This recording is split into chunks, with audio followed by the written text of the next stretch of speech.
Dua laga sisa menjadi laga penentu jalan timnas Indonesia lolos ke Piala Dunia 2026 zona Asia.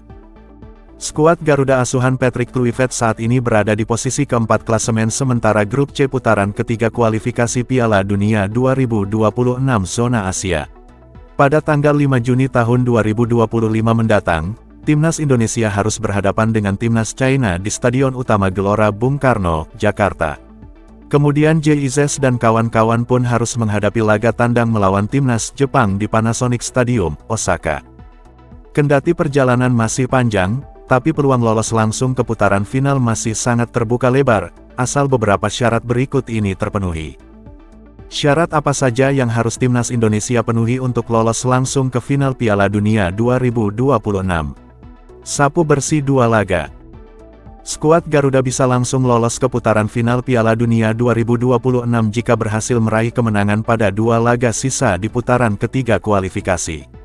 Namun sayangnya kemenangan saja tak cukup membawa timnas Indonesia ke final. Skuad Garuda tetap harus dibantu dengan hasil dari tim lain. Kelolosan skuad asuhan Patrick Kluivert bergantung pada kemenangan hasil pertandingan timnas Australia.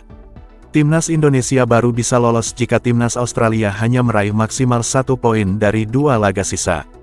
Hal itu berarti Socherus tak boleh menang dalam 2 laga terakhir di grup C putaran ketiga kualifikasi Piala Dunia 2026 zona Asia.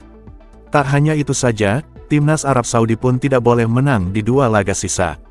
Selain itu, skuad JIZS DKK pun harus berhasil mengumpulkan 6 poin dari 2 laga sisa jika ingin lolos ke putaran final. Peroleh 4 poin. Timnas Indonesia untuk lolos ke babak final Piala Dunia 2026 memang terasa cukup sulit. Lolos ke putaran keempat terdengar lebih realistis bagi timnas Indonesia, itu pun harus memenuhi syarat. Adapun yang menjadi syaratnya yaitu berhasil meraih 4 poin dari 2 laga tersisa. Misalnya menang melawan China, dan imbang melawan Jepang. Dengan begitu, timnas Indonesia otomatis akan memperoleh 13 poin. Sehingga Bahrain tak bisa menyusul karena hanya bisa maksimal mengumpulkan 12 poin. Sementara itu, skenario lainnya akan berbeda jika timnas Indonesia hanya memenangkan 1 pertandingan dari 2 laga sisa, serta memperoleh total 3 poin tambahan. Apabila hal tersebut terjadi, maka timnas Indonesia lagi-lagi hanya mampu berharap jika Bahrain dan China tidak bisa memperoleh lebih dari 3 poin di 2 laga sisa mereka.